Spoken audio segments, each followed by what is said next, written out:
আৰে কি হল তোৰ বহুত দুৰ্বল লাগিছে খোজ কাঢ়িব নোৱাৰা হৈ গৈছে একেবাৰে উঠ এনেকে চুচৰি থাকে নেকি বহুত দুৰ্বল লাগিছে গাটো ব ইয়াতে ব অলপ আৰাম কৰ এটা কথা মই ভাবি আছো এইকেইদিন তোক বহুত মই ষ্ট্ৰং দেখি আছো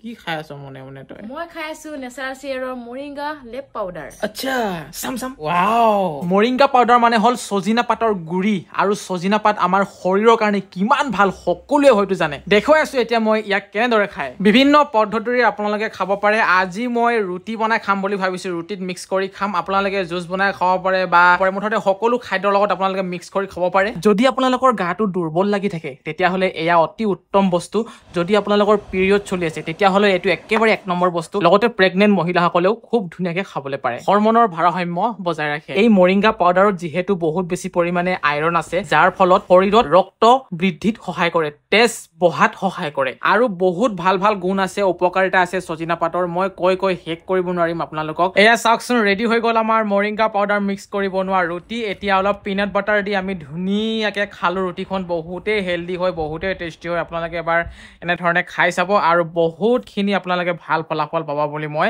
আশা কৰিছো আপোনালোকে এই প্ৰডাক্টটো যদি অৰ্ডাৰ কৰিবলৈ বিচাৰে তেতিয়া হলে মই টেগ কৰি থৈছো তাত গৈ আপোনালোকে ধুনীয়াকৈ ক্লিক কৰি অৰ্ডাৰ কৰিব পাৰে